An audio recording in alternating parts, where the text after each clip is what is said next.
आप इस बात को समझ लीजिए कि उनके अपने देशों में वो जहर मुक्त खेती करवाते।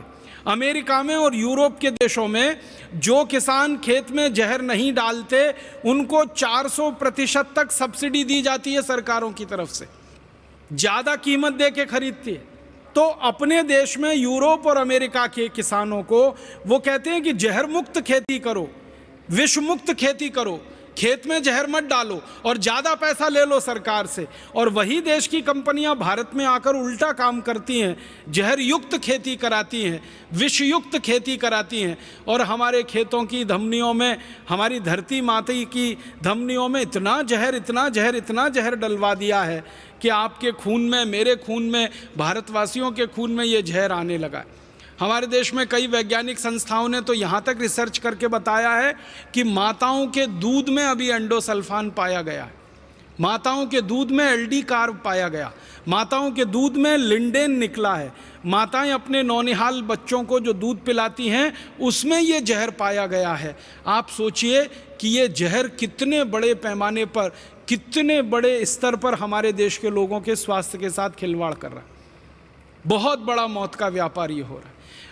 और भारत जैसे देश में जितना ये पैदा कर रहे हैं और खेतों में डलवा रहे हैं, भारत जैसे गरीब देशों के बारे में मैंने जब आंकड़े निकालने की कोशिश की तो भारत जैसे दुनिया के 150 देशों में हर साल करीब 20 लाख मीट्रिक टन ये जहर पैदा करके खेतों में डलवा दिया जाता है। और उन सभी देशों में यही बुरा हाल हो रहा है। सभी गरीब देशों में कैंसर के मरीज बढ़ रहे हैं, सभी गरीब देशों में ये जहर लोगों के खून में बढ़ रहा है और सभी गरीब देशों को ये तकलीफ पैदा करा रहा है। तो आप बोलेंगे क्या करना चाहिए? इसका कोई विकल्प हमें ढूंढना पड़ेगा, इसका कोई रास्ता हमें खोजना पड़ेगा। ये मौत के व्यापार को इस तरह की हम खुली छूट नहीं दे सकते। और इसका सबसे अच्छा विकल्प है, आप जैसे चिकित्सक, आप जैसे डॉक्टर अगर जागरूक हो जाएं तो बहुत बड़ी बात बन सकती है इस देश में, दुनिया में भी वो क्रांति की तरह से फैल सकती है।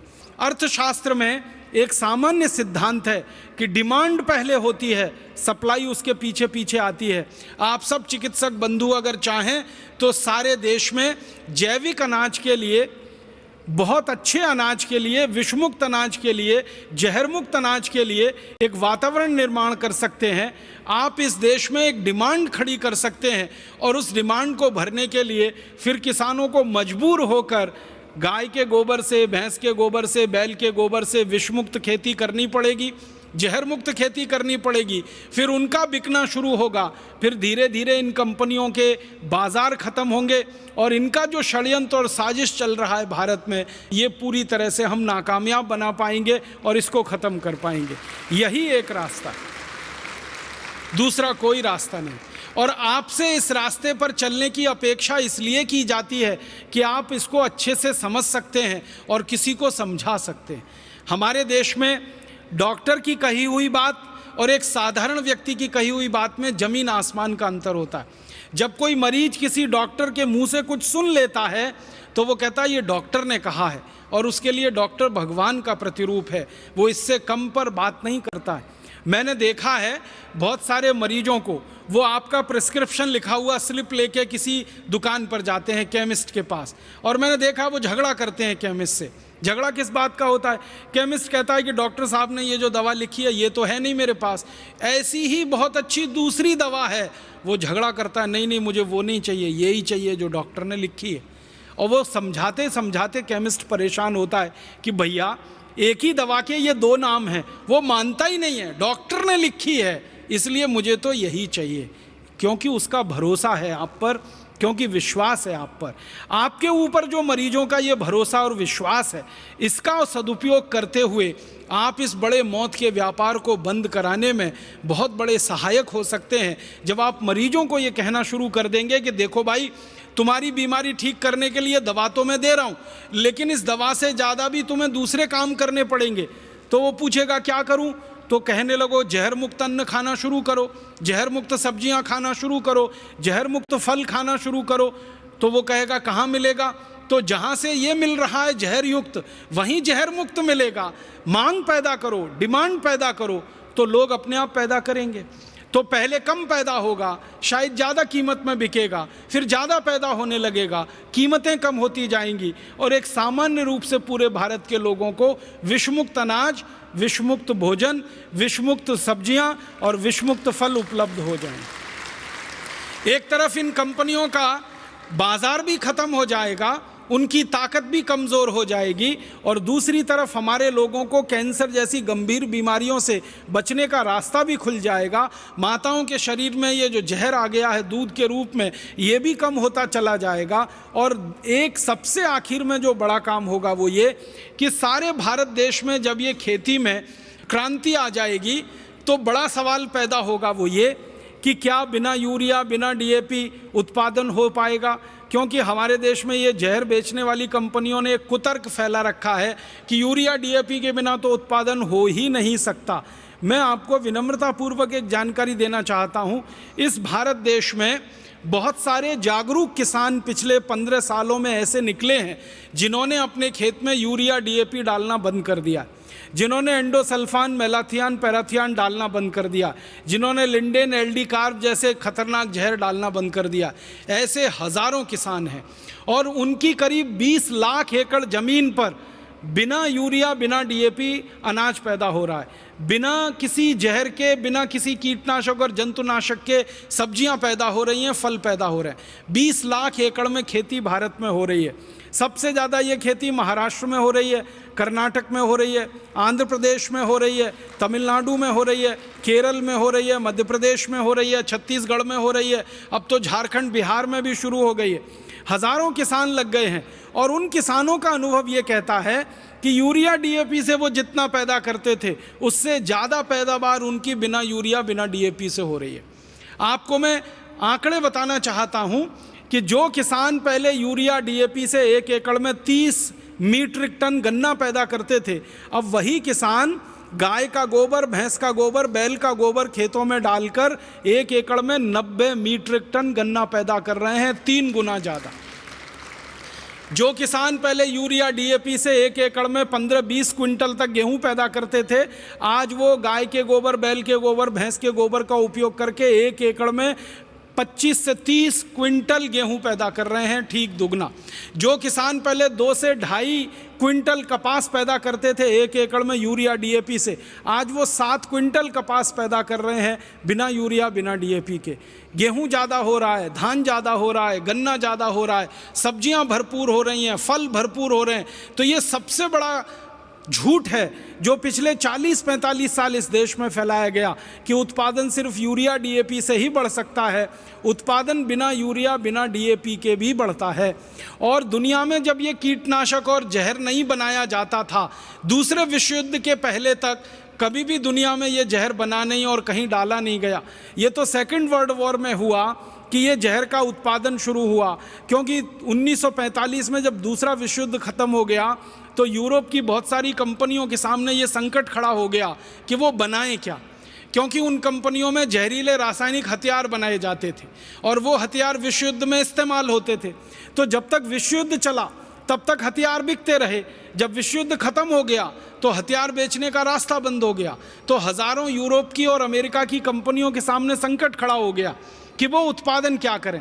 तो फिर उन कंपनियों ने रास्ता निकाला कि जिन कारखानों में हथियारों का उत्पादन होता है उन्हीं कारखानों में जहरीले रासायनिक चीज़ों का उत्पादन करके urea, DAP, aldicarb, lindane के नाम पर दुनिया भर में बेचा जाए। आप सभी जानते हैं, विज्ञान आपने पढ़ा है, रसायन शास्त्र के बारे में थोड़ा तो आप सभी जानते हैं। वो ये कि जिन रसायनों से रासायनिक हथियार बनते हैं युद्ध लड़ने के लिए, उन्हीं रसायनों से यूरिया डीएपी बनता है खेतों को बर्बाद करने के लिए। जिन रसायनों से रासायनिक जहरीले हथियार बनते हैं केमिकल गैसेस के नाम पर, केमिकल बॉम्ब के नाम पर, उन्हीं जहरीले रसायनों से ये लिंडेन, एलडी कार्ब जैसे जहर, एंडोसल्फान जैसे जहर बनते हैं जो खेतों में डाले जाते हैं। माने मूल रसायन एक ही है, जिससे आप रासायनिक हथियार बना लो और युद्ध में इस्तेमाल कर लो, या जिससे यूरिया, डीएपी और पेस्टिसाइड, इंसेक्टिसाइड बना लो और खेतों में इस्तेमाल कर लो। तो मूल रसायन बनाने वाली यूरोप और अमेरिका की जो कंपनियां थी, उनका ये षड्यंत्र था कि सेकेंड वर्ल्ड वॉर खत्म हो गया, किया 1945 में, तो उन कंपनियों को क्या करना, तो उन्होंने कहा कि चलो अब ये काम करना। तो किसानों के माध्यम से उन्होंने इस काम को आगे बढ़ाया और सबको मूर्ख बनाकर और झूठ बोलकर सारी दुनिया में ये मौत का व्यापार फैलाया।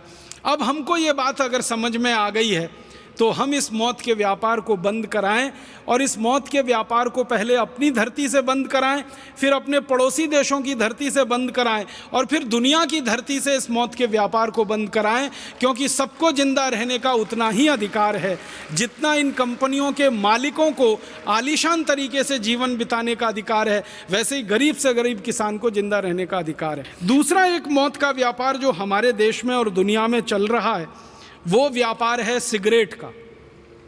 सिगरेट के व्यापार के बारे में मैं आपसे कुछ बात करना चाहता हूं। वो ये कि दुनिया में सिगरेट का व्यापार अमेरिका देश से शुरू हुआ। 16वीं शताब्दी में अमेरिका की कंपनियों ने सबसे पहले सिगरेट बनाई और फिर सिगरेट बनाने का धंधा उनके यहाँ बढ़ता गया। जैसे जैसे सिगरेट का उत्पादन बढ़ा वैसे वैसे सिगरेट बेचने के लिए उनको रास्ते बनाने पड़े। तो जिन जिन देशों में अमेरिका की कंपनियां गईं उन्होंने सिगरेट बेचने का धंधा शुरू किया। शुरू के दौर में ऐसा रहा कि अमेरिका इंग्लैंड का गुलाम था, आप सभी जानते हैं। तो एक तरह से अमेरिका का जो सिगरेट का धंधा था वो पूरी तरह से इंग्लैंड के कब्जे में था, इंग्लैंड की कंपनियों के कब्जे में था। तो अमेरिका को गुलाम बनाकर अंग्रेज़ों ने तंबाकू का उत्पादन अमेरिका में शुरू कराया। अमेरिका की ज़मीन इंग्लैंड से थोड़ी अच्छी है, अमेरिका की ज़मीन यूरोप के देशों से भी थोड़ी अच्छी है। अमेरिका की ज़मीन ऐसी ज़मीन है जहाँ तंबाकू का अच्छा उत्पादन हो सकता है। तो जब ये स्पेनिश लोग अमेरिका में गए, आप तो सब दुनिया का इतिहास जानते हैं, सबसे पहला अमेरिका में जाने वाला जो यूरोपियन था उसका नाम था कोलंबस। 1492 में वो अमेरिका में पहुंचा। वहाँ पहुंचकर उसने एक कॉलोनी बनाई स्पेनिश लोगों की और फिर गुलाम बना के लोगों को लूटना शुरू किया। और उस स्पेनिश कोलंबस ने ले जाकर वहाँ तंबाकू का उत्पादन शुरू कराया। फिर वो तंबाकू उत्पादन धीरे धीरे बढ़ा के सिगरेट बनना शुरू हुई और सारी दुनिया में वो सिगरेट बिकना शुरू हुई और उस सिगरेट के लिए कई कंपनियों को स्थापित किया गया। उस दौर में जो सिगरेट बनाने वाली सबसे पहली कंपनी बनी उसका नाम फिलिप मॉरिस, वो अभी भी जिंदा है। एक और दूसरी बड़ी कंपनी बनी जिसका नाम था आरजे रेनॉल्ड, वो अभी भी जिंदा है। एक और तीसरी बड़ी सिगरेट बनाने वाली कंपनी बनी जिसका नाम था अमेरिकन टोबैको कंपनी, जिसका भारतीय नाम है इंडियन टोबैको कंपनी। आपने भारत में एक नाम सुना होगा ITC, ये मूल नाम है अमेरिकन टोबैको कंपनी, उसका भारतीयकरण करके कर दिया इंडियन टोबैको कंपनी। सारी दुनिया के देशों में ये कंपनी काम करती है। श्रीलंका में इसका नाम होता है श्रीलंका टोबैको कंपनी या सीलोन टोबैको कंपनी। भारत में नाम होता है इंडियन टोबैको कंपनी। पाकिस्तान में उसका नाम है पाकिस्तान टोबैको कंपनी। इंडोनेशिया में उसका नाम है इंडोनेशियन टोबैको कंपनी। माने आदत है इन कंपनियों की कि जिस देश में घुसना उसका नाम पहले अपने साथ लगा लेना ताकि स्थानीय लोगों को लगे कि ये तो उनके ही देश की कंपनी है। तो ऐसे करके ये सिगरेट का धंधा चला। एक ज़माना था कि अमेरिका में ये लोग सिगरेट बनाते थे, दूसरे देशों में ले जाकर बेचते थे, कोई पीता नहीं था क्योंकि सिगरेट पीना किसी की आदत नहीं है इस देश में, क्योंकि सिगरेट कोई ऐसा उत्पाद नहीं है जिसको पीकर कोई व्यक्ति अच्छा महसूस करे। सिगरेट तो सबसे खराब उत्पादों में गिना जाता। लेकिन इन्होंने सिगरेट के बारे में तरह तरह के कुतर्क प्रचलित किए। उनमें से एक कुतर्क था जो आज तक चला आ रहा है, सिगरेट पीने से मर्दानगी आती है, सिगरेट पीने से पौरुष बढ़ता है, सिगरेट पीने से ताकत बढ़ती है, सिगरेट स्टेटस सिंबल है। इस तरह की विज्ञापनबाजी कर करके इन्होंने ये सारा खेल खेला और इस खेल को सटल तरीके से खेला। इन्होंने फिल्में बनाई। यूरोप के, इंग्लैंड के फिल्मकारों ने, अमेरिकन फिल्मकारों ने फिल्में बनाई और उन फिल्मों में हीरो को खूब अच्छे से जानबूझकर सिगरेट पीते हुए दिखाया। एक हीरो 10 सिगरेट पी रहा, दूसरा 20 पी रहा, तीसरा 30 पी रहा, तो जो ज़्यादा बड़ा हीरो ज़्यादा सिगरेट पी रहा। उन फिल्मों को सारी दुनिया में प्रचारित किया गया। धीरे धीरे दुनिया के लोगों में सिगरेट पीने की लत लग गई और सिगरेट की लत लगी तो उसका उत्पादन बढ़ा, फिर उत्पादन बढ़ा तो और बिक्री बढ़ी, फिर और उत्पादन बढ़ा। और अब मैं आपसे कहना चाहता हूँ वो ये कि 16वीं शताब्दी में दुनिया में एक सिगरेट नहीं बनती थी और आज सारी दुनिया में 5,500 अरब सिगरेट हर साल बनती है।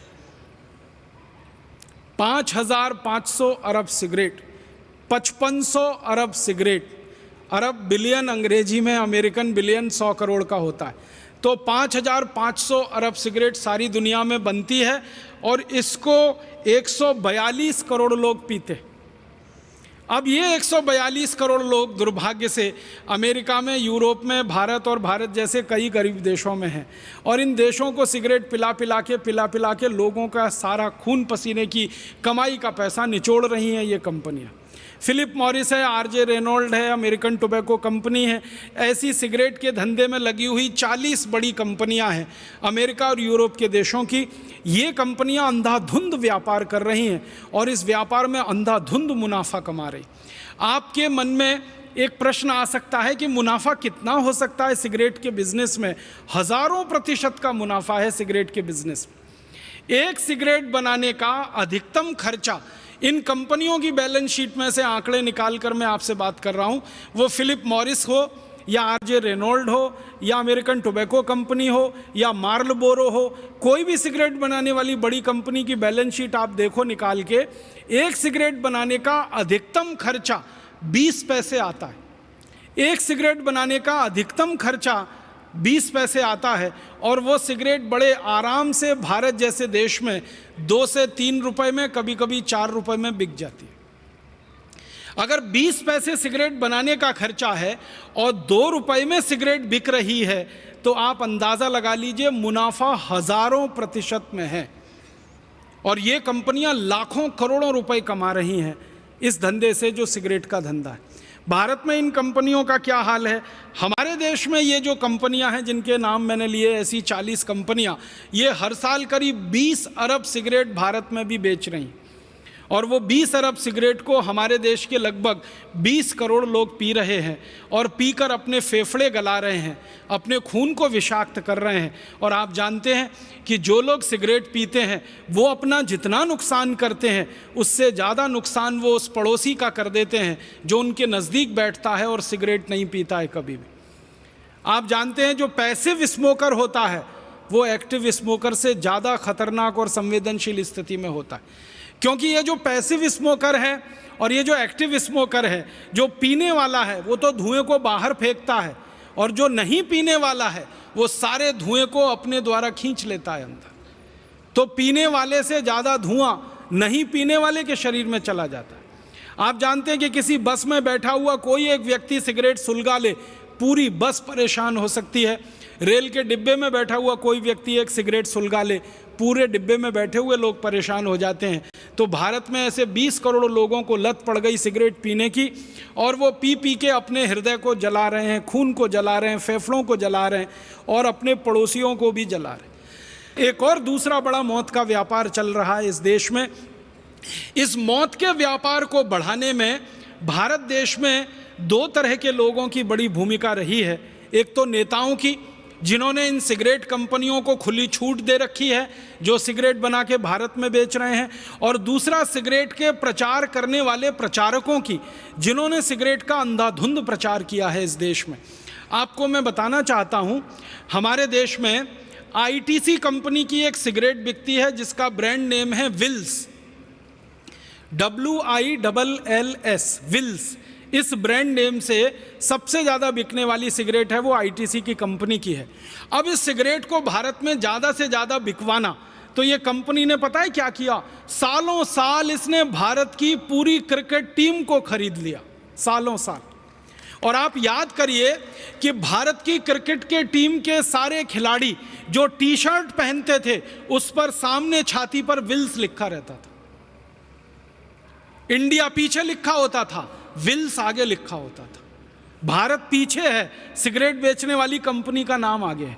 भारत के बड़े बड़े क्रिकेट खिलाड़ी मैं नाम नहीं लेना चाहता जिनको ये देश तालियां बजा बजा कर अपनी कंधों पर उठा के घूम रहा है, ये सारे बड़े क्रिकेट खिलाड़ियों ने विल्स का सबसे ज़्यादा प्रचार किया है।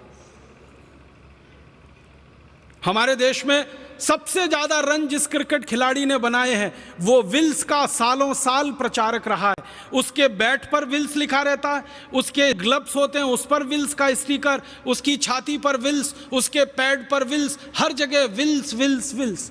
और क्या होता था, क्रिकेट का मैच होता था तो ट्रॉफी का नाम विल्स ट्रॉफी रखा जाता है।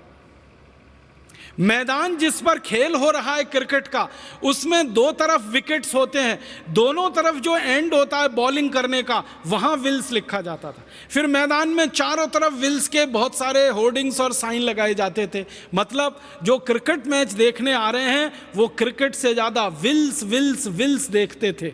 और फिर जब बड़े बड़े क्रिकेट खिलाड़ी विल्स का स्टिकर लगा के मैच खेलते हैं, विल्स का पैड पहन के मैच खेलते हैं, विल्स के ग्लव्स पहन के मैच खेलते हैं, तो देखने वाला जो नौजवान वर्ग है उसको भी लगता है अच्छा क्रिकेट खिलाड़ी होना है तो विल्स पीना ही पड़ेगा। छक्का मारने वाला क्रिकेट खिलाड़ी होना है तो विल्स पीना ही पड़ेगा, चौका मारने वाला खिलाड़ी होना है तो विल्स पीना ही पड़ेगा। और उसके चक्कर में फिर ये विल्स की बिक्री बढ़ते बढ़ते बढ़ते बढ़ते भारत में यहाँ तक पहुँची कि बहुत दुख होता है, हर दिन भारत में 3000 नए लड़के सिगरेट पीना शुरू कर देते हैं, सरकार के आंकड़े। हर दिन सारी दुनिया में हर दिन 1 लाख नए बच्चे जिनकी उम्र 13-14 साल के आसपास होती है वो सिगरेट पीना शुरू कर देते हैं। ये विल्स के जैसे प्रचार का दुष्परिणाम है। तो क्रिकेट का प्रचार नहीं होता, विल्स का प्रचार होता है। और क्रिकेट खिलाड़ियों के साथ साथ सिनेमा के जो हीरो हीरोइन हैं, एक्टर एक्ट्रेसेस हैं, ये हर दृश्य में ऐसा कुछ ना कुछ जरूर बात लाएंगे कि हीरो सिगरेट पिए। और यहाँ तो कई एक्टर ऐसे बदनाम हैं जो सबसे ज़्यादा सिगरेट पीते हैं अपनी किसी भी फिल्म में। आप जानते हैं ऐसे कई एक्टर के नाम मैं लेना नहीं चाहता। वो हर सीन में ऐसी कोशिश करेंगे कि सिगरेट का सीन आए।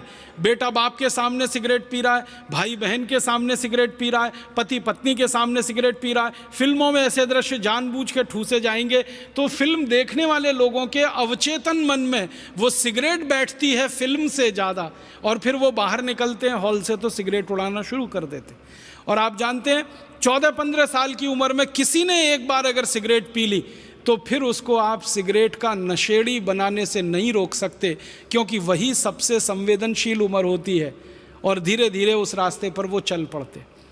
फिर इस सिगरेट से होने वाली जो मौतें हैं सारी दुनिया में, सरकार सारी दुनिया की कहती है कि कैंसर में जो सबसे बड़ा कारण है, मैंने बताया जहर, एंडोसल्फान जैसा और मेलाथियान जैसा और ये यूरिया डीएपी, उसके बाद दूसरे नंबर पर जो सबसे बड़ा कारण है कैंसर का वो सिगरेट ही है।